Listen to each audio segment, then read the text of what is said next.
মুলকের মালিক আল্লাহ, তিনি যাকে ইচ্ছা ক্ষমতা দেন, যার থেকে ইচ্ছা ক্ষমতা কাড়িয়া লন। খেয়াল করেন, তাহলে ক্ষমতা দেন তো আল্লাহ, আবার যাকে ইচ্ছা ইজ্জত দেন, আবার যাকে ইচ্ছা বেজ্জতি করেন। তিনি তো সেই কুল্লি শাইইন কাদির আল্লাহ। তাহলে ক্ষমতা দিয়াও কিন্তু বেজ্জতি করে অনেকের, যেটা প্রমাণিত হয়েছে গত সরকারের আমলে। তো ক্ষমতা কেবল ক্ষমতা ক্ষমতা ক্ষমতা ক্ষমতা পাইয়াও কিন্তু বেজ্জতি হয় যদি আল্লাহ না দেয়। আমার কথা হলো, আল্লাহ দিতে হবে খেলাফত, ওই ক্ষমতা আল্লাহ দিতে হবে।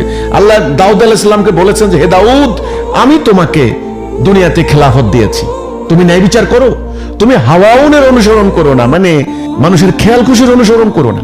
তাহলে খেলাফত দিয়েছেন দাউদ আলাইহিস সালামকে আল্লাহ, তাহলে আল্লাহ দিবেন ক্ষমতা মোমেনদেরকে। এখন আপনি যদি পরাশক্তিধর রাষ্ট্রগুলিকে ভয় করে যদি ওদের সামনে গণতন্ত্রের পূজা করেন, জনগণের ভোট নেওয়ার জন্য যদি বলেন যে কোরআনের আইন চাই, আল্লাহর পূজা, পারবেন না, আপনারা পারবেন না। কারণ আপনারা তো একটা পর্যায়ে আটকে যাবেন। আপনারা ওই যে যখন একটা সার্টেন পয়েন্টে যাবেন, ওই যে নারকেল পাড়ার কথা বললাম না, যখন একটা সার্টেন পয়েন্টে যাবেন তখন কিন্তু আপনি আর আল্লাহর আইন প্রতিষ্ঠা করতে পারবেন না। কারণ আপনি তো বলেছিলেন যে গণতন্ত্র কায়েম করব, ওই কথার মধ্যে আপনাকে আটকানো হবে, ওখান থেকে আপনি সরতে পারবেন না। কারণ টোটাল সিস্টেম, টোটাল ব্যবস্থা, আন্তর্জাতিক ব্যবস্থা, আঞ্চলিক ব্যবস্থা, টোটাল মেকানিজম পুরোটাই ডেমোক্রেটিক। আপনি এখানে আর আল্লাহর আইন প্রতিষ্ঠা করতে পারবেন না, অদরাই থেকে যাবে। সেজন্য আমি